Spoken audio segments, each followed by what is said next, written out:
maí. Við þurfum að bera upp 3 liði, 24. lið, 25. og 28. Þá er borgarfulltrúi Kjartan Magnússon óskað eftir því að taka til máls undir þessum dagskrárlið.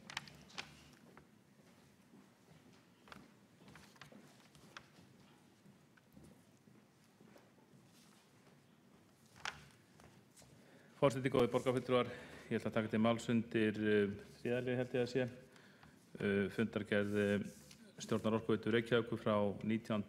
apríl og þetta mál snertir sölu eignarhlutar Orkuveitunnar í Hrafnabjargavirkjun til Norðurorku, Orkuveitu Húsavíkur og Þingeyjar sveitar og ég vildi bara greina borgarstjórn frá því að á fundi þessum þá ítrekaði ég alvarlegar athugasemdir við vinnubrögð meirihlutastjórnar við sölu á ráðandi hlut í Hrafnabjargavirkjun. Ég taldi eðlilegt að við slíka hlutabréfssölu yrði staðið þannig að málum að sölu verði hámarkað í gagnsæju söluferli í staðis að ganga beint til samninga við meðeigendur Orkuveitunnar í umræddu félagi eins og meirihlutinn hefur ákveðið. Og þá taldi ég líka einnig eðlilegt að slík sölutillaga færi til umfjöllunar og afgreiðslu hjá eigendasveitarfélögum Orkuveitunnar enda viðamikið mál að ræða sem varðar almannaheill. Og til að útskýra það aðeins betur þá held ég að flestir borgarfulltrúar séu sammála um það að rafmagnsöflun í þágu almennings er grundvallaratriði í rekstri Orkuveitu Reykjavíkur. Helmingur af rafmagnssölu Orkuveitunnar á almenna markað kemur nú frá Landsvirkjun samkvæmt sérstökum samningum þar Hinn þýðingarmesti er svokallaður 12 ára samningur sem rennur út í árslok 2016. Verði sá samningur endurnýjaður má búast við verulegri verðhækkun á raforkunni samkvæmt yfirlýstri stefnu Landsvirkjunar. Og við slíkar aðstæður er nauðsynlegt að Orkuveitan leiti nýrra leiða til orkuöflunar í því skyni að tryggja almenning á Stór-Reykjavíkursvæðinu hagstætt orkuverð til framtíðar.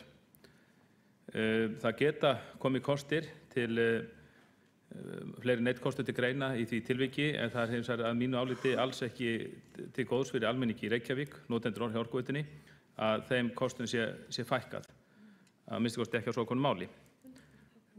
Og í slíkri vinnu þá kemur sterklega til álita að Orkuveitan auki orkuvinnslu sína og dragi úr rafmagnskaupum frá Landsvirkjun.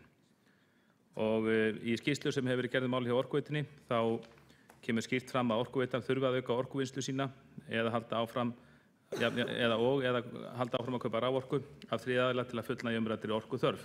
Það er að segja fyrir almenning í Reykjavík. Og í þessari skýrslu var jafnvel nefndur sá möguleiki að Orkuveitan dragi sig í hlé af almenna markaðnum að minnsta kosti sem næmi orkukaupum af Landsvirkjun og láti öðrum markaðinn eftir. Eins og kunnugt þá byggir Orkuveitan eigin rafmagnsvinnslu nánast alfarið á jarðgufuvirkjunum og þá á Hellisheiði en það er eins og borgarfulltrúar vita, það er einhaf orkuvinnsla, hún er töluvert ágeng og við vitum ekki hvernig framtíðin rauninni verður á Hellisheiði. Það er ekki víst það er ekki alveg ljóst að við getum nýtt svæðið eins og við ætluðum að virkja það. Það er ýmislegt sem bendir til að það dragi hraðar úr því afli sem þar heldur en menn gerðu ráð fyrir í upphafi og ég tel að það varhugavert í slíkar aðstæður að taka ákvörðun þessa að fækka orkuöflunarkostum fyrirtækins til framtíðar. Nýting jarðgufunnar hún er alls ekki áhættulaus eins og vel hefur komið í ljós og margvísleg rök hníga að því að vatnsaflsvirkjanir eða safn jarðgufuvirkjana og vatnsaflsvirkjana sé mun heppilegri kostu til að þjóna almennumarkaði en jarðgufuvirkjanir einar og sér. Og komist stjórn Orkuveitunnar og raunar borgarfulltrúar líka að þeirri niðurstöðu að fyrirtæki þurfa að auka orkuvinnslu sína eftir 2016 hlýtur að koma til álita ekki síst út frá áhættusjónarmiðum að slíkt verði gert með vatnsafli til að tryggja sveigjanleika í vinnslu. En það er mikil óvissa það hvernig Orkuveitan mun fullnægja þessari raforkuþörf fyrir almenna markað eftir árið 2016. Við þurfum að vinna því ötullega á næstunni að skilgreina tiltaka kosti og taka ákvörðun, ekki ránum í tímans í tekið, með það að leiðarljósi að tryggja almenningi raforku á hagstæðu verði. Takist það ekki, þá skapast hætta á að Orkuveitan þurfa að sæta afarkostum í raforkukaupum sem gæti haft í för með sér verulega hækkun á raforkuverði til almennings. Og eins og ég segi, endurtek, ég tel afar óráðlegt við slíkar aðstæður að meirihlutinn hér í Reykjavíkurborg gefi þannig frá sér möguleika á þátttöku slíku verkefni og fækki þar með orkuöflunarkostum fyrirtækisins til frambúðar. Þannig að ég geri athugasemdir við þetta. Ég vil hins vegar taka fram að gefnu tilefni að ég hef ekki tekið neina afstöðu til þess hvort umræddur virkjanakostur sé hagkvæmur eða viðunandi út frá umhverfissjónarmiðum, enda á eftir að rannsaka hann og meta til hlítar. Ég vildi upplýsa borgarstjórn um þetta. Ég vona sjálfsög að þetta fari allt vel. Það er ekki eins og tíminn sé að renna út. Það eru nokkur ár til stefnu í þessu tilviki.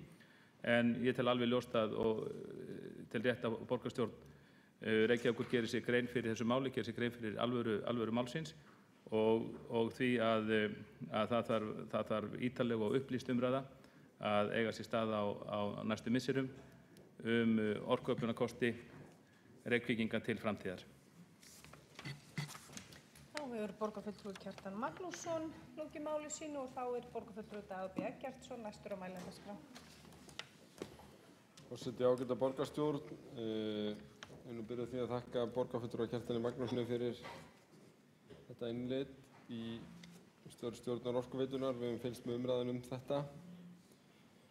Ég vildi vekja athygli borgarstjórnar á þeim 3 dagskrárliðum sem hér er til afgreiðslu. 2 í raun áður teknar ákvarðanir, ef svo má segja, lántaka félagsbústaða vegna endurfjármögnunar og lántaka slökkviliðs höfuðborgarsvæðisins vegna byggingar nýrrar slökkvistöðvar.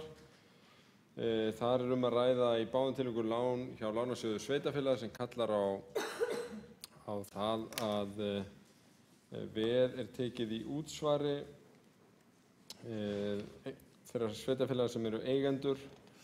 Við erum 100% eigendur af félagsbústöðum en eigum slökkvilið með öðrum sveitarfélögum á höfuðborgarsvæðinu og veitum því veð í hlutfalli við eign okkar þar.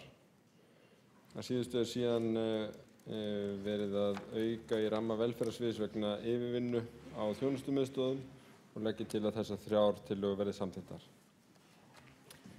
Þá hefur borgarfulltrúi Dagur B. Eggertsson lokið máli sínu. Þá hefur ekki fleiri hvatt sér hljóðs undir þessum dagskrárlið og telst umræðu lokið. Við göngum til atkvæðagreiðslu og berum upp 24. dagskrárlið.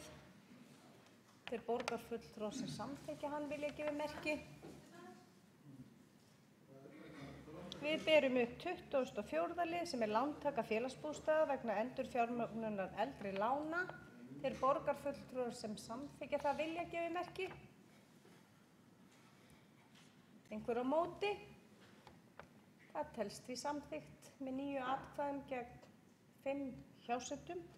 Við berum upp 25. dagskrárlið sem er lántaka SSH vegna byggingar nýrrar slökkvistöðvar. Þeir borgarfulltrúar sem samþykkja það vilja gefa merki. Það er 20 á síðustu. Það er 10 gegn 5 hjásettum. 10 atkvæði gegn 5 hjásettum. Já. Og 5, já. Þá er það 25. liður, lántaka SSH vegna byggingar nýrra slökkvistöðva. Þeir borgarfulltrúar sem samþykkja það vilja gefa merki. Einhver á móti? Það telst samþykkt með 10 atkvæðum. Þá eru 28. liður sem er yfirvinna á velferðarsviði. Þeir borgarfulltrúar sem samþykkja það vilja gefa merki. Einhver á móti? Það telst því samþykkt með 10 atkvæðum. Við leggjum einnig fram fundargerð borgarráðs frá því 3. júní og göngum að 9. dagskrárlið og leggjum fram